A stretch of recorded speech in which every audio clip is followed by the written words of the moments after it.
Buenas noches, bienvenidos al banquillo, gracias por estar con nosotros. Revisamos la situación de país desde la óptica de la sociedad civil organizada.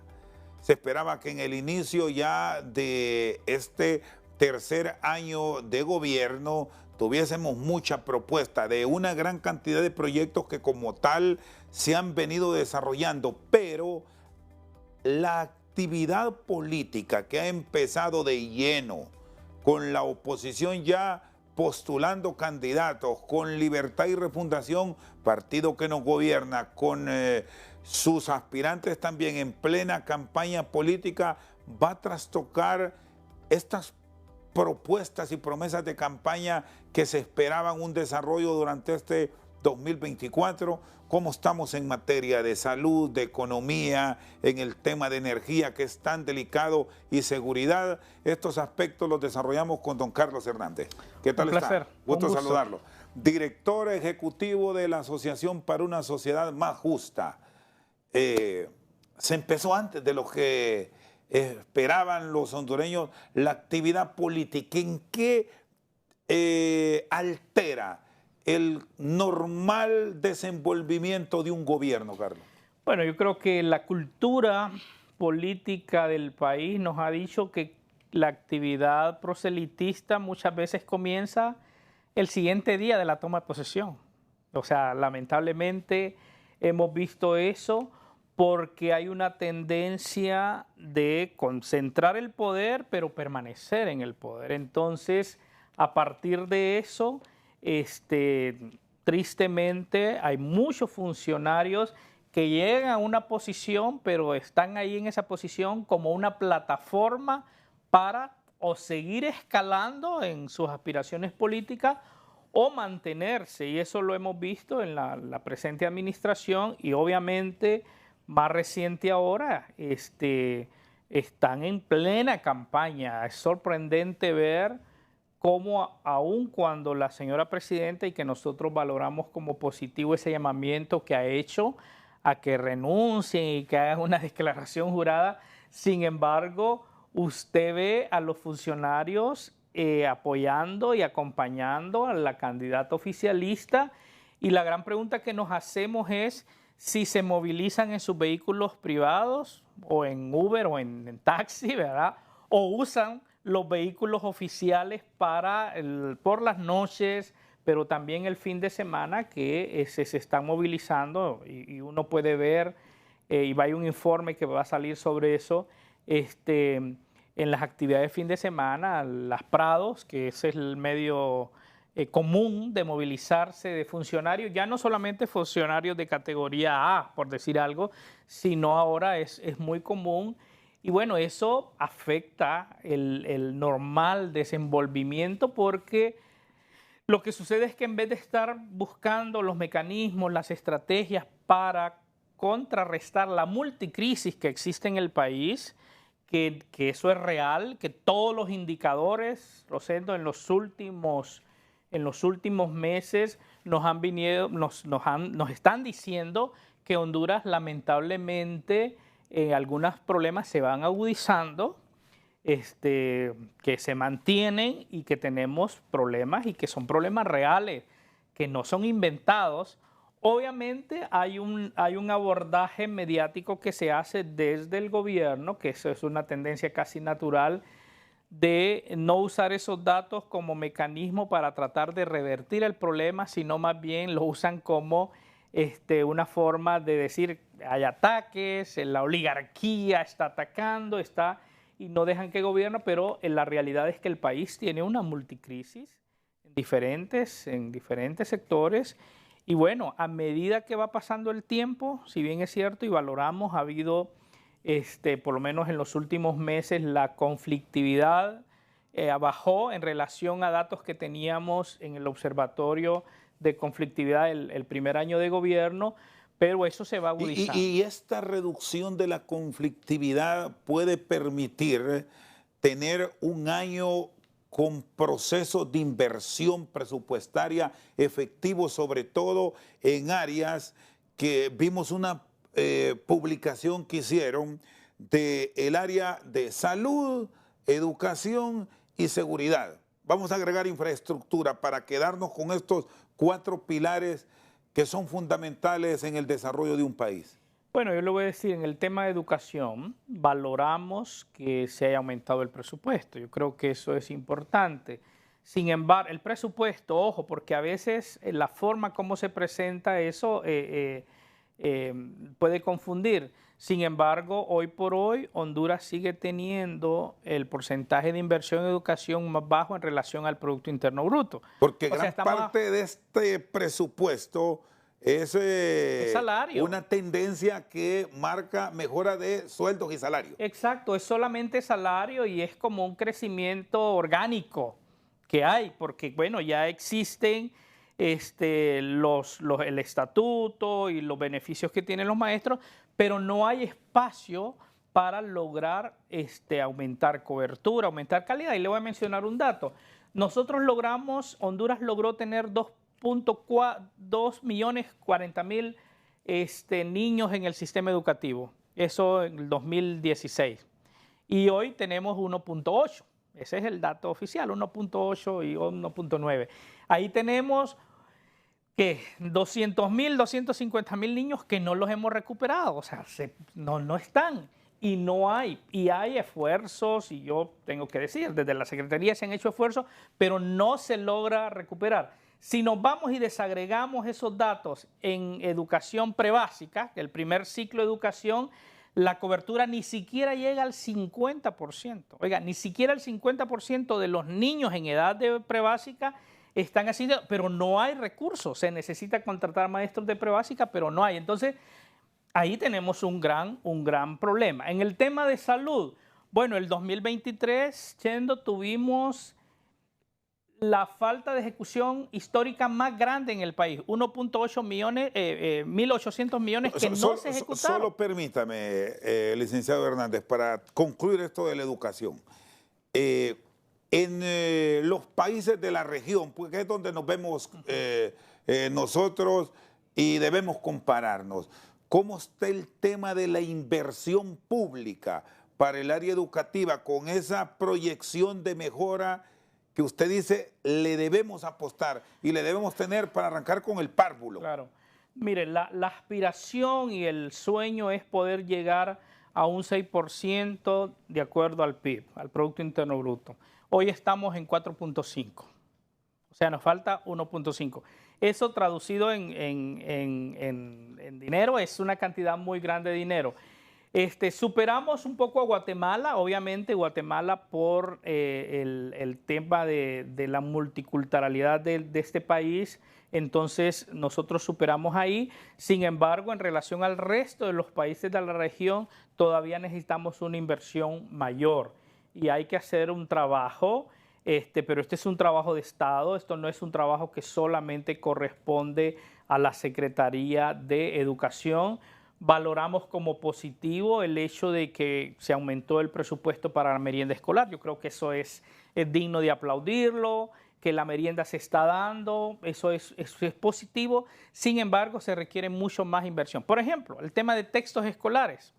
No hay textos escolares. El año pasado hicimos todo un movimiento en el Congreso, incluso hablamos con el presidente de la comisión, porque desde la sociedad civil y el sector privado se hizo una propuesta para que el 100% de los niños de Honduras tuvieran un texto escolar.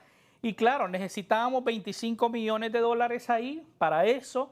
La gente lo ve y dice, es bastante recurso, pero nos hemos dado cuenta que en Honduras, cuando hay voluntad política, eso es posible. Y estamos hablando de dotar textos escolares para el 100% de los niños de Honduras por 5 años. O sea, una cantidad de 500 millones de lempiras. No fue posible, no hay dinero. Y aquí me detengo para decir, hay 2 elementos que todos los estudios nos dicen que para que logremos calidad educativa se requieren 2 elementos que son imprescindibles, el maestro y el texto. Bueno, y el texto que se quiso promover más bien, que generó polémica, eran las famosas guías. Exacto. Entonces en Honduras tenemos maestro, obviamente hay un déficit todavía, pero no tenemos texto. Este gobierno ha priorizado el tema de infraestructura, es básico, sin embargo, los estudios te dicen que es el maestro, es el texto y bueno, el edificio está en cuarto nivel. Entonces todavía necesitamos hacer, y aquí siempre hemos venido hablando, bueno, acá en este foro y por los últimos 15 años he estado hablando temas de educación, se requiere un pacto por la educación porque al final no podemos desconocer que Honduras es uno de los países de la región con los niveles de calidad más bajos en tema educativo. Y la pandemia nos pasó una factura, obviamente a nivel global, pero un país como el nuestro, que ya veníamos con un problema serio, nos pasó una gran factura y esto se traduce, al final del día, se traduce en pobreza porque hace que nuestro país no pueda ser competitivo frente a las tendencias que hay para la inversión privada y al final entonces no tenemos profesionales con las capacidades, con las habilidades para enfrentar. Se requiere tener estadistas, se requiere tener, ojalá algún día nos llegue un presidente con una visión de querer hacer una inversión genuina, real, en educación, no solamente hacer cambios cosméticos, sino cambios profundos que nos permiten entonces enfrentar el problema desde prebásica, que la ley dice que debe ser universal, pero le digo que ni siquiera llegamos al 50%. Tenemos un avance significativo en el nivel de primaria, sin embargo tenemos un gran problema en el tercer ciclo, que es justamente secundaria. Y por eso usted lo está viendo que las universidades, y no sé si ese dato se maneja, las universidades en los últimos años bajó la matrícula, o sea, bajó la matrícula y las universidades privadas y también la universidad autónoma, la universidad pedagógica tiene grandes problemas de tener más de 30,000 estudiantes, hoy anda en 15,000. ¿Por qué? Porque bajó la cantidad de estudiantes que están egresando de secundaria. Es un tema que debería de prestársele atención porque si no, entonces Honduras estará siendo castigado, o sea, porque al final no vamos a tener la capacidad de enfrentar. Entonces, dicho esto, y podemos hablar más de educación, pero dicho esto, confirma que necesitamos mayor inversión, una política más clara, mayor aporte, o sea, la educación no puede verse desde una perspectiva ideológica. Y aquí hay un punto bien interesante, ya que se revisa lo que es kinder, escuela, la educación media que ha bajado, usted tocaba el sistema académico superior. Bueno, el nivel de compromiso llega a niveles que recién el rector ha tenido que decir públicamente que separa docentes porque no iban a trabajar. Entonces, ¿qué calidad también podemos tener al tiempo que se redujo la presencia de estudiantes y los maestros de algunas áreas están cuestionados, están en entredicho? Y bueno, aprovecho para reconocer esa labor del rector. Me parece que muy valiente porque aquí históricamente ha habido un sector de docentes universitarios que son funcionarios públicos y entonces quieren mantener su salario y bueno, ahora públicamente, porque venía leyendo públicamente, dice, pido una licencia con goce de sueldo mientras recibo mi salario de ministro o de diputado. La entonces, licencia debe otorgarse, pero sin el goce de sueldo. Claro, dígame, qué bonito. Si ya tenés un salario oneroso como ministro, como viceministro, como diputado, y también querés mantener el otro salario. Y hay muchos casos como este, ¿lo han logrado documentar ustedes o hay algún proceso de investigación para establecer quiénes tienen cargos dentro de la administración pública? Entiéndase, ejecutivo, el mismo legislativo y el poder judicial frente a la academia. Bueno, la historia reciente registra cuando estaba de rectora la doctora Julieta Castellanos, si usted recuerda, ella hizo una acción similar con varios profesionales del derecho y lo que hicieron es que pusieron un recurso ante la Corte Suprema de Justicia porque supuestamente se le estaba violentando el derecho porque se le estaba obligando a los maestros de la universidad que mediante huella pudieran registrar su entrada y su salida. O sea, lamentablemente el sector público en general aquí se ha visto como un sector donde no se aplican los criterios que en una empresa normal que busca rentabilidad, que quiere que hayan resultados, se establecen controles. Y es justamente lo que nos pasa. Por eso es que tenemos que 240,000 empleados públicos y hay estudios ya que nos dicen que el sistema puede ser eficiente. Mire, porque empecé a hablar de educación, hay un estudio que hizo un organismo internacional que decía que con la misma inversión que el Estado estaba haciendo en educación hace 8 años atrás, podíamos atender 500.000 estudiantes más, sin tener que incrementar más plazas, más maestros. ¿Qué es eso? Eficiencia. Pero, ¿qué pasa acá? Resulta ser que hay algunos grupos que son intocables. O sea, aquí entonces tenemos un maestro atendiendo 80 estudiantes. ¿Qué grupos son intocables? Bueno, los sindicatos, y usted sabe que hay grupos de sindicatos acá que no se pueden tocar y ningún gobierno lo toca, y el que se atreve a hacerlo, al final se le genera conflictividad. Entonces, por eso es que muchas veces hay secretarios de Estado que su función principal es encontrar la armonía en el ambiente y generar gobernabilidad, y no siempre se centra en el derecho fundamental, en este caso educación, debe ser el niño. Y le iba a decir, mire, tenemos maestros con 80 estudiantes, eso es una tragedia, no debería pasar, pero tenemos maestros atendiendo 2. Pero ese que tiene 2, uno dice, por lógica, por sentido común, debería de trasladarse para que aquel que tiene 80 le agarre 40, y entonces, pero no se puede. No se puede, porque si ese que tiene 2 está en el sector urbano, en una colonia de categoría, y aquello que tiene 80 es en la zona marginal, ahí no entonces va. Ya no va. Y con eso se tiene que enfrentar el secretario de Estado, pero es que por más que tenga voluntad, no se puede hacer. Y cuando se atreve a hacerlo, entonces hay conflicto. Y aquí lo vivimos ya en el gobierno anterior con el exministro Escoto. Él quiso hacer esa distribución. Y lo quitaron. Y al final, usted sabe, no, hubo manifestación y todo. Sé que la Secretaría actual han intentado hacer eso, pero al final es casi imposible. Y lo mismo pasa en salud. Si nos vamos a salud, usted se va a encontrar con ya vamos a ir a ese similares. tema de salud. Vamos a hacer una pausa, y sobre esto de educación, un dato.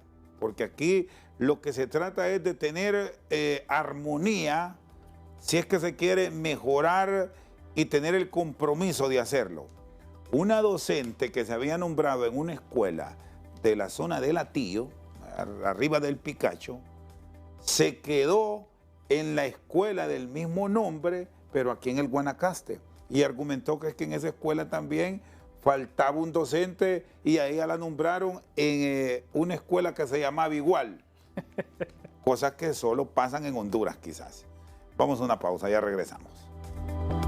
Seguimos esta noche al banquillo con el director ejecutivo de la Asociación para una Sociedad Más Justa. El tema de la salud es otro de los indicadores que se ha hecho este análisis del primer trimestre del año. ¿Cómo estamos? Y es el área que sí preocupa más porque involucra la vida. Súper complejo, igual. Yo creo que se logró estabilizar un poco el sistema en los primeros 3 meses, y eso hay que reconocerlo porque venía en una situación súper compleja. Mire, en el 2023 se dejó de ejecutar 1.800 millones de lempiras en salud. O sea, es la falta de ejecución más alta que habíamos observado en los últimos años. Y mucho de esto O sea que en la realidad de ejecución en el área de la salud, Mateu quedó aplazado. Claro, y a pesar, porque la gente tiene que darse cuenta de esto, a pesar que los habilitaron para hacer compras directas. Y este es otro tema interesante, porque ahora eso es casi una norma, aun cuando la ley de contratación del Estado ya establece los mecanismos o los criterios que hay que tomar en cuenta para compras directas, pero en el caso de salud, el año pasado, todo era por compra directa, porque había un decreto que podían. Pero aún así, con eso, usted vio y usted descubría las protestas, o sea, gente que murió. Yo tuve la oportunidad de hablar con un alto funcionario de este gobierno que lo reconocía y me decía, hay gente que está muriendo, literalmente. Especialmente hermanos nuestros del interior del país, murió por muerte natural, dice.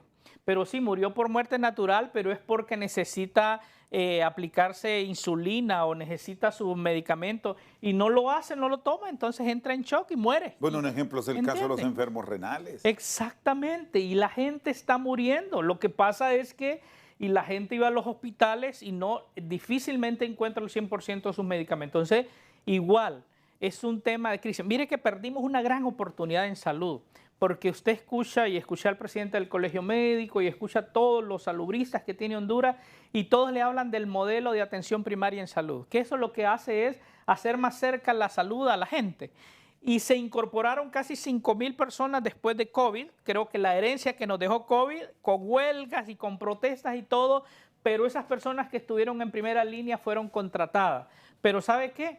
Aspirábamos a que fueran contratadas y que los mandaran a las zonas postergadas del país, pero lamentablemente el criterio que siempre predomina en el país, que es el amiguismo, que es el tema político, nadie quiere ir a trabajar a las aldeas, al Chagüite, a la Huacatal, a Pueblo Nuevo, o sea, nadie quiere ir ahí. Entonces, esos 5.000 que incorporamos al sistema, la mayoría se quedaron en las zonas urbanas y replicando el mismo modelo de salud, y perdimos esa gran oportunidad de poder llevar la salud a la gente, enfocarse en el sistema de atención primaria, y bueno, se perdió. Así es que tenemos un problema serio, igual que anteriormente. La OPS te dice que la inversión en salud debe ser del 6% también, ¿verdad? Y aquí tenemos, a nivel de toda la región, Honduras es el país que menos invierte en salud, es el país que tiene menos médicos por cada 100.000 habitantes, que tenemos menos enfermeras. Hay modelos que en el pasado fueron muy efectivos y quizás usted recuerda, yo recuerdo el voluntario de salud, el guardián de salud que se le llamaba, que era la persona que estaba monitoreando a nivel de la comunidad. Todo eso se perdió y bueno, el problema persiste, obviamente, con enfermedades no transmisibles que han crecido, como el caso de diabetes.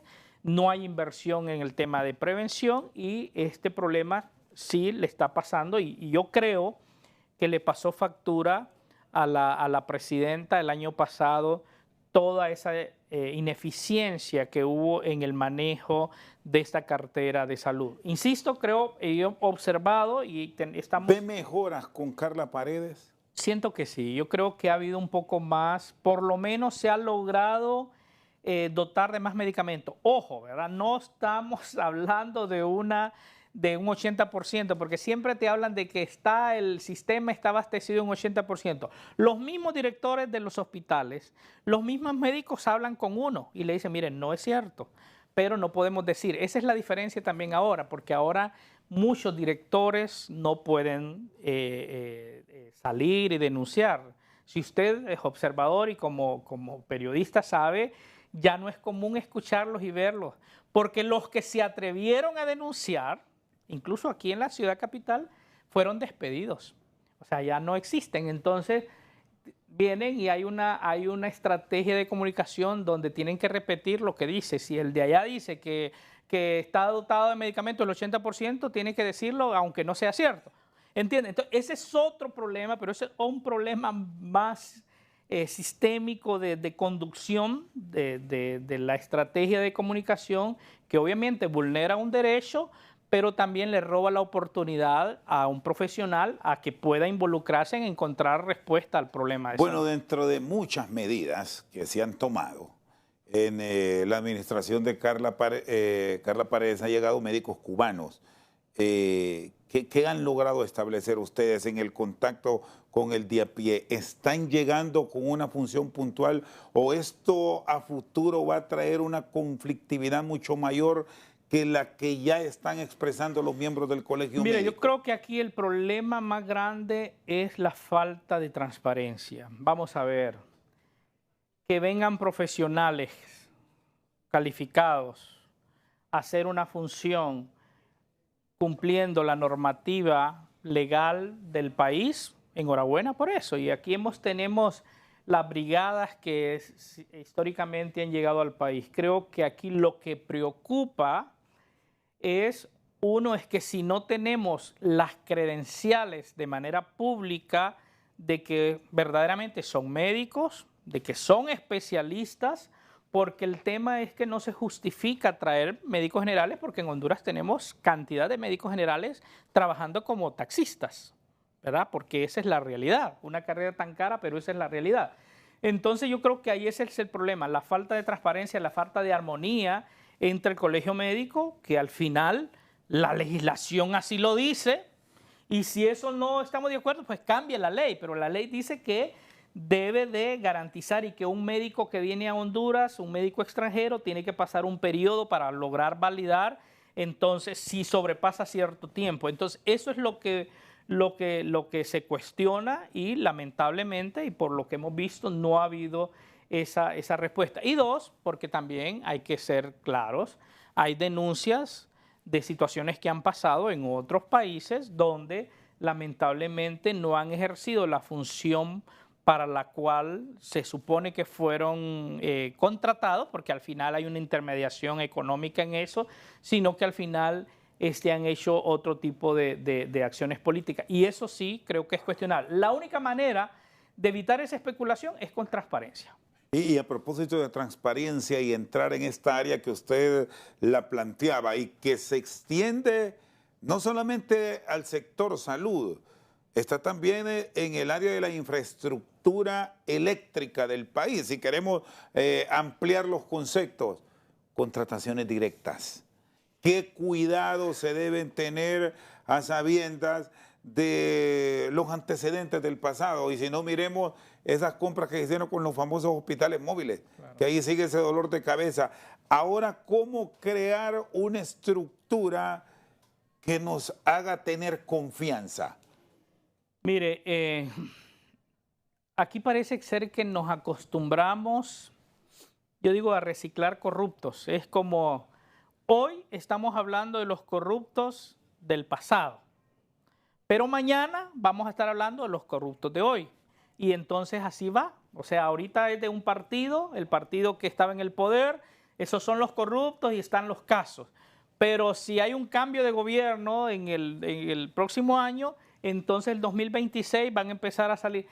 Difícilmente un país va a caminar de esa forma. Entonces, nosotros siempre hemos planteado que este tema de la corrupción hay dos vías. Uno es combatir la impunidad. ¿Y cómo combate la impunidad en este país? Cuando tenemos un sistema de justicia independiente. Obviamente, en Honduras no tenemos un sistema de justicia independiente. Prueba de ello es lo que está pasando en la Corte Suprema de Justicia, que todo el mundo lo conoce, y la manera y la forma como se eligen los altos funcionarios que aplican la justicia en este país. Llegan ahí a defender los intereses de quien los puso. Entonces, este es el tema de la impunidad. Y el otro es crear un sistema de integridad pública. ¿Y cómo se hace eso? Con una ley de contratación del Estado donde le establezcan los mecanismos claros de cómo hacer, con la transparencia, con un Tribunal Superior de Cuentas que debería ser un órgano contralor, pero ya sabemos también lo que ha sucedido ahí, ¿verdad? Y bueno, de hecho sacamos un informe hace algunos años que le llamábamos no más cuentos, ¿verdad? Porque al final es una inversión que se hace. Entonces, hoy estamos viendo y estamos hablando mucho de la CICI para combatir la impunidad. Es legítimo, es correcto, pero estamos descuidando el sistema de integridad. Y yo lo que le decía, aquí grandes obras que se siguen haciendo mediante contrataciones directas, grandes obras. El tema de energía, aquí hay cantidad de leyendas sobre ese tema, pero hay hechos. Cómo se crean incluso algunas situaciones de crisis en el país para aparecer con un paquete de acciones de compra directa. Y aquí en este momento, y voy a mencionar un caso y voy a tratar de tener el cuidado para hacerlo, porque también es el otro tema aquí, ¿verdad? Que ahora... siguen las amenazas. Claro, esto es permanente, directas o indirectas. No, directas, porque hay una intolerancia, o sea...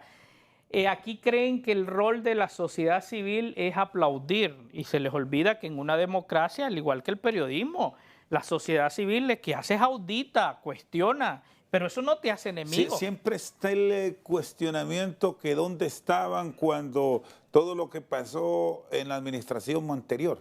Es permanente. Y yo solo les digo, lean y ahí van a darse ustedes cuenta dónde estábamos nosotros. Estábamos haciendo exactamente lo mismo que estamos haciendo ahora, auditando, cuestionando, divulgando, haciendo, pero obviamente es ese discurso que ya no tiene eco y basta con ver las reacciones del pueblo hondureño cuando salen con esas cosas y usted lea los comentarios, les va mal, porque al final la gente ya no se traga eso, porque al final este es un país donde, mire, la gente sabe dónde estaba, dónde estuve yo cuando en el gobierno anterior. ¿Lo amenazaron en el gobierno anterior, Carlos? Fíjese que me amenazaron, yo tuve dos casos, y sí, dos casos grandes, legales, ¿verdad? Una demanda fuerte. Incluso hay un caso documentado donde un alto funcionario, es difícil porque en Honduras, a diferencia de lo que pasa en la región, es que aquí matan, ¿verdad? Y aquí el sicariato, casi como una industria, sí pasó. Sucedieron situaciones súper complejas en el gobierno anterior. En este gobierno también, bueno, en este gobierno lo que ha pasado es que han sido más vocales. Los altos funcionarios en el pasado tenían cuidado y si lo comentaban en pasillos, entre estos ahora tristemente lo han hecho de manera pública y ustedes han sido testigos de las acciones virulentas de algunos altos funcionarios amenazando. Sin embargo, uno persiste. Yo le digo, para mí el indicador más grande es la reacción de los hondureños, del pueblo, y uno sigue con esto. Entonces, tal vez para terminar rápidamente... No, me debe el caso, que me dice que lo iba a plantear con las medidas de seguridad del caso. Así sí, que tienes razón.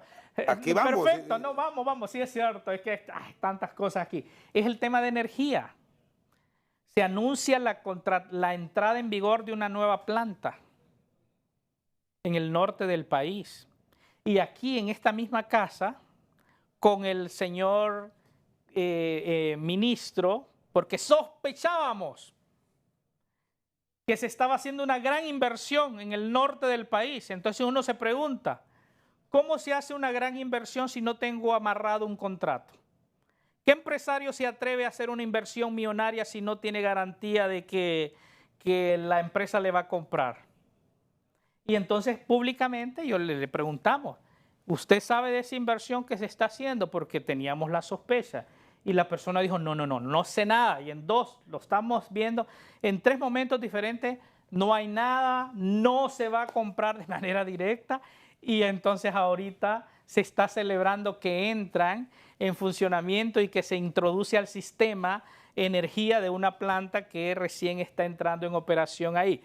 Claro, como hay un problema real de energía en el norte del país, entonces el que se atreve a cuestionar eso, entonces le van a decir, mire, es que quieren que el problema persiste y están boicoteando la prosperidad del norte del país. Y claro, nadie se atreve porque en efecto hay un problema real, que hay grandes inversiones que la empresa no tiene la capacidad de suplir la energía.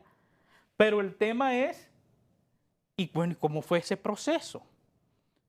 ¿Y qué pasó? Entonces uno se pregunta, ¿será que esto es de compadre hablado? O sea, especulación, porque cuando no hay transparencia, uno especula. ¿Será que hace 2 años, desde el inicio del gobierno o antes, ya había algún arreglo y mira, voy a hacer una inversión millonaria? Eso es los cuentos que hemos escuchado de otros contratos anteriores. Entonces, los cuestionamos. Y ahora los cuestionamos. Pronto, porque estamos trabajando, vamos a sacar un reporte específico sobre eso, esperamos, y yo estoy hablando con algunos industriales y gente del sector privado, esperamos que entiendan que la intención no es que saquen de circulación eso, porque al final hay un problema real, y eso va a suplir el problema real. Lo que estamos cuestionando es la falta de transparencia, el cinismo, la mentira que se dice y como en Honduras ya nos conocemos, entonces mire, cuando yo veo eso, yo empiezo a... eso es sospechoso que estás haciendo una gran inversión cuando sabes que las inversiones en energía no son inversiones de poca monta, o sea, son inversiones millonarias. Y por eso lo han amenazado. Han habido amenazas, y no se sorprenda que después de que este programa salga a la luz, entonces se active, y casi estoy seguro que se van a activar y van a cuestionar y todo, pero yo insisto, no es que no estamos, porque no somos enemigos, o sea, yo quiero prosperidad para este país. Y ustedes como sociedad civil, recién aquí lo revelaba un alto funcionario del ENE, por cierto, que en el gobierno anterior se tenía a la vista todo esto que vivimos hoy y se hicieron las recomendaciones para compras de energía mediante licitación pública internacional y que una alta funcionaria llegó y sin tener la expertise del caso paró todo y prácticamente dejó en ridículos a los miembros de la comisión especial y al final no haber hecho aquello bajo planificación nos lleva a tener que realizar estas compras hoy. ¿Sabe cuál es el problema? Que aquí este tema se manejaba entre dos actores, el gobierno y el sector industrial. Y cuando entonces nosotros, como parte de la sociedad civil, dijimos, bueno, pero es que también si la empresa es el agujero negro de las finanzas públicas, si la empresa le está robando la educación, ¿por qué no me voy a involucrar? Y entonces nos involucramos y en el gobierno anterior hubo oposición y lo sacamos y lo denunciamos. Así es que cuando vienen y me dicen que no, si de la sociedad civil nosotros fuimos los que sacamos toda esa podredumbre que sacaba ahí de las negociaciones de la empresa, cómo se gestionaron los contratos, cómo se gestionó el tema de la medición, y hay una cantidad de historias. Claro, el problema aquí, Chendo, y rápido, es que aquí estamos hablando de una cosa grande, esto es heavy, ¿verdad? Y al final, uno a veces tiene que hacer algunas evaluaciones también porque queremos continuar por más tiempo haciendo este aporte que uno hace a la sociedad, pero yo quiero decirle que lo que queremos es que las cosas se hagan bien y que digan, mira, hay una situación de crisis y vamos a tener que recurrir a compra directa y vamos a hacerlo de manera transparente y vamos a invitar a todos para que se haga. Y no nos vamos a oponer a eso porque hay una realidad, pero vamos a tomar las prevenciones necesarias para poder hacerlas. Se requieren 10 años. Cuando viene y me dice, vamos a hacer una compra directa y estamos preparando los términos de referencia para comprar el otro año, ya inmediatamente yo, mentiras, no es cierto. Porque no va a ser posible que en un año van a lograrlo. ¿Qué inversionista en un año va a venir a invertir en una planta que cuesta miles de millones para poder y lo va a hacer en un año? O sea, un estudio de eso no se hace. O sea, no estamos hablando de inversiones. Eso no es comprar un lote de medicinas, que es complejo. Eso es mucho más complejo. Entonces, la transparencia, dejar el cinismo a un lado, dejar el tema ideológico, ver esto de una perspectiva de país y darnos cuenta que al final este país nos pertenece a todos y usted puede hacer un aporte relevante para esto, yo puedo hacer un aporte relevante y ellos, que son nuestros empleados, son los llamados a poder diseñar, ejecutar, pero hacer las cosas de la manera que nos permita que podamos enfrentar este problema. Si no, vamos a seguir, por eso digo, reciclando, ¿verdad? Ahorita hablamos de uno de la empresa y dentro de unos 2, 3 años los que hoy están van a hacerlo y eso no puede ser, el país no va a avanzar. Muy bien. Carlos Hernández, director ejecutivo de ASJ al Banquillo. Pausa, ya regresamos. Seguimos al Banquillo con Carlos Hernández, director ejecutivo de la ASJ. El otro indicador y el otro pilar clave, el tema de la seguridad. Creo que el talón de Aquiles de este gobierno ha sido el tema de la extorsión. Y a pesar de las inversiones que se han hecho, que son enormes, porque yo creo que hay que valorar que hubo una reacción y destinaron más de 1.000 millones de lempiras para fortalecer o crear esta dirección de la DIPANCO, el tema de la extorsión no ha bajado.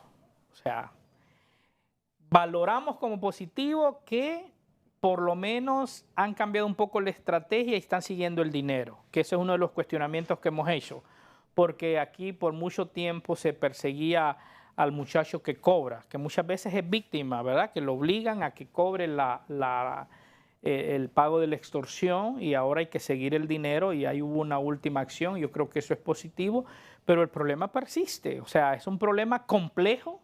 El sector transporte sigue sufriendo constantemente eso. La extorsión ya no se concentra en las principales ciudades del país. Hay extorsión ahora en municipios que antes no había, aquí cercano, y luego ir Santa Lucía, Valle de Ángeles y otros municipios del norte de Francisco Morazán. Entonces aquí se requiere seguir fortaleciendo esa estrategia para lograr hacer eso, reducir eso. ¿Se logró una reducción importante en la tasa de homicidios? Sí, eso es muy, muy positivo. Es una tendencia que estamos viendo en toda la región. Sin embargo, Honduras, y no lo dicen los indicadores, ojo con esto, no lo decimos nosotros. Aclaro, porque aquí hay que aclarar porque te topan también, ¿verdad? Somos los voceros para decir que Honduras sigue siendo el segundo país más violento de América Latina y que tenemos la segunda ciudad más violenta de América Latina, solo superado por Caracas, Venezuela. A propósito, eso es así. ¿Que hay una reducción? Sí. ¿Que ya no estamos en 86 como lo tuvimos en el pasado? Sí. Eso es muy positivo. Sin embargo, el problema persiste. Persiste el ataque y el asesinato de las mujeres. Ser mujer en Honduras es un factor de riesgo para ser asesinada, esa es la realidad. Es un tema estructural, se requiere de una política, pero evidentemente no hemos avanzado. Y constantemente vemos al movimiento feminista cuestionar y decir, y ahí persiste eso. Hay ataque frontal a defensores de derechos humanos, y este es un tema que no solo es de derechos humanos, es un tema también de seguridad, igual. Y el gran problema que tenemos en el país es el estado de indefensión, porque aquí se ha ido deteriorando la confianza de la ciudadanía en las instituciones que la gente denuncia. Prueba de ello es el tema de extorsión. La cantidad de denuncias de extorsión bajó. Teníamos 1.900 denuncias, bajó a 700. Entonces, cuando uno pregunta, no solamente a la policía, preguntamos a fiscales y preguntamos a jueces, y entonces ellos te dicen baja. Y lo que llega a los tribunales al final no son casos relevantes. Entonces, cuando vamos un poco más profundo, dijimos, ¿por qué la gente no está denunciando? ¿La depuración ha funcionado en esta área puntual? Carlos, ustedes fueron impulsores de estos procesos para quitar policías que no estaban correctos. Bueno, es que era una podredumbre, o sea, la Policía Nacional había llegado a los niveles más bajos. Y a propósito, yo siempre aprovecho esto porque los actuales cuestionan, y yo siempre digo, hay que recordarles que los actuales están donde están por el proceso de depuración. Porque si no hubiese habido el proceso de depuración, los que hoy dirigen estuvieran en una posta, en Nueva Suyapo, en San Miguel, en lo otro, porque al final lo que se hizo es que se les quitó 1, 2, 3 grupos arriba de ellos en una institución jerárquica y ellos pudieron escalar. Claro que sí, y tuvimos y se vieron resultados, pero el tema es que aquí tiene que haber una acción permanente y la cultura en Honduras te dice, y aquí voy a repetir las palabras de la rectora Castellanos, que ha trabajado mucho estos temas de seguridad: policía no depura policía, policía no investiga policía, esa es la realidad. Hay un tema de solidaridad entre ellos que al final eso es lo que generó el deterioro en el país. Y entonces, hay que decirlo, y se molestan, el proceso? Pero eso es. Hay que reestructurar. Bueno, se crearon algunas iniciativas, se creó la Dirección de Investigación, pero que con muy pocos recursos se aspiraba a que se convirtiera en un ente totalmente independiente con capacidades técnicas, pero lamentablemente no se fortaleció. Ahí está, han hecho un trabajo con apoyos de la cooperación internacional. Estados Unidos apoya muchísimo esa dirección, los suizos estuvieron apoyando, pero se requieren recursos públicos para que de manera constante. Si no, aquí vemos lo que pasó en San Pedro Sula hace poco, aprovechándose del estado de excepción, le robaron 14 millones a un empresario prestamista legal, porque tenía todas las certificaciones, y bueno, según los que nos dicen es que ni siquiera encuentran el recurso. Pero ayer también 6 policías más vinculados en otro tipo de situaciones, y el problema persiste. Ojo con eso, yo le tengo un afecto especial a la Policía Nacional, porque al final uno hasta su propia vida puso en juego con esto y se hicieron inversiones enormes. Hay una ley, hay 2 leyes, hay varios mecanismos.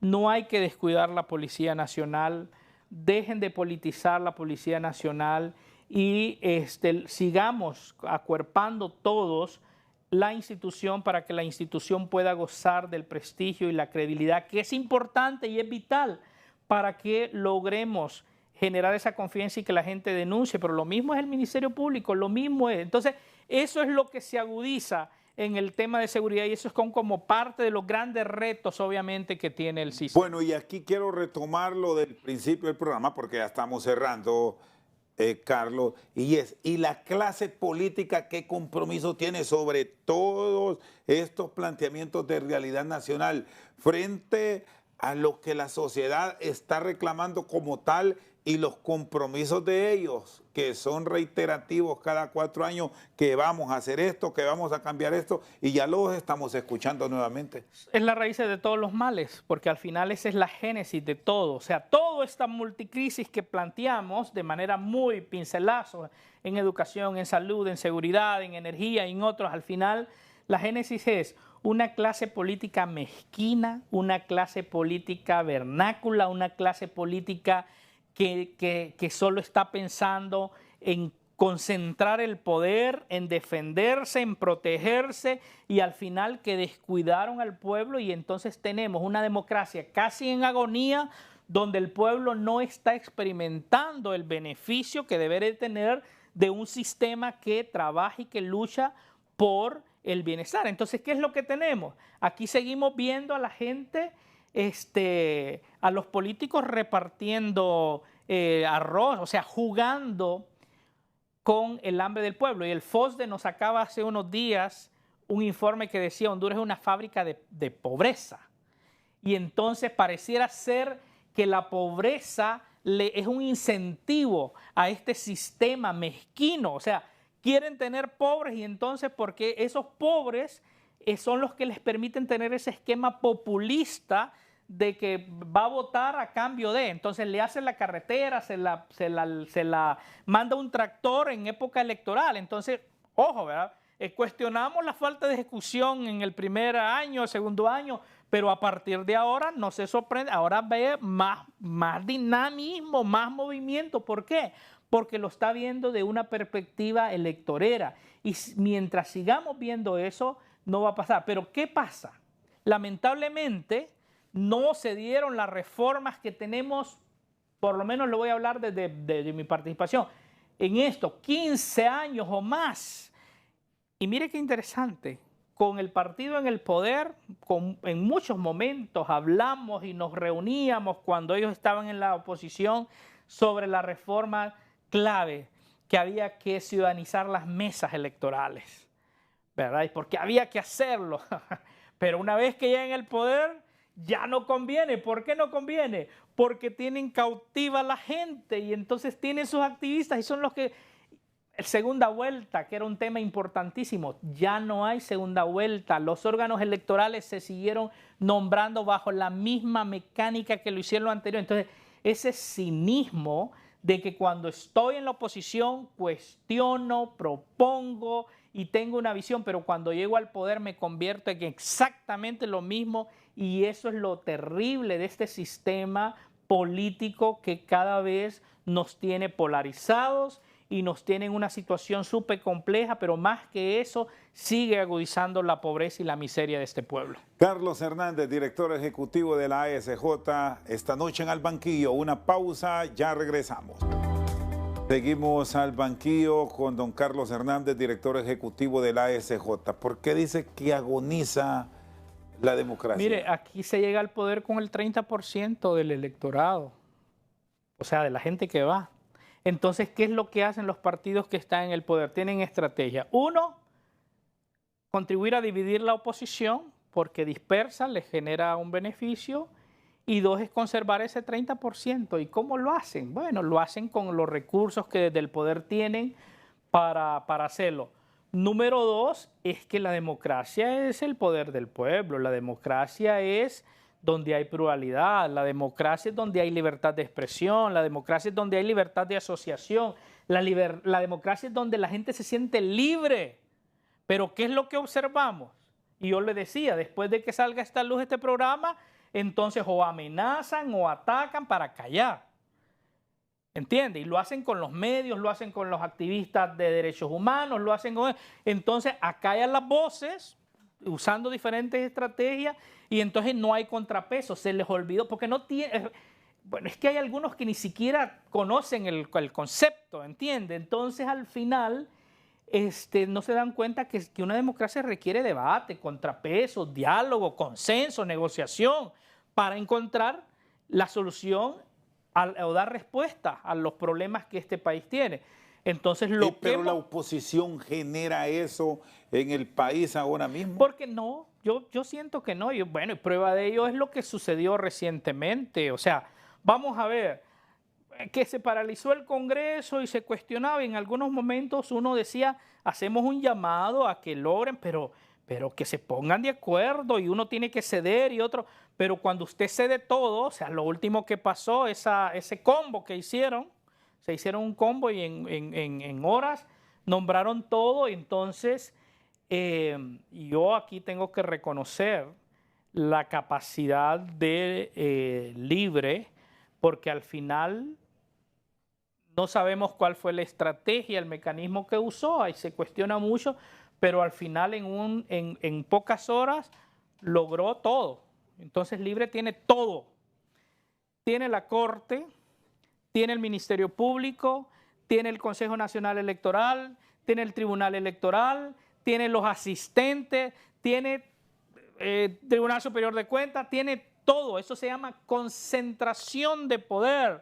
Cuando usted tiene el poder concentrado y no hay espacio para lo demás, entonces, si hay un iluminado que se le ocurre determinar una legislación para perpetuar, que no hay oposición. Pero eso también pasó hace unos años atrás con el gobierno pasado. Claro, y nosotros en su momento ¿qué decíamos en el gobierno pasado? Pero la oposición le ganó y lo sacó. En el pasado pero había espacio. Es que esto, mire, hay que ver la región. Esto va creciendo. Lo que pasa es que en la región hay procesos que fueron más largos, se hicieron en 8 años o más. En Honduras, bueno, hay lecciones aprendidas. En Honduras va más rápido. Y eso es como una de las grandes preocupaciones que nos genera todo.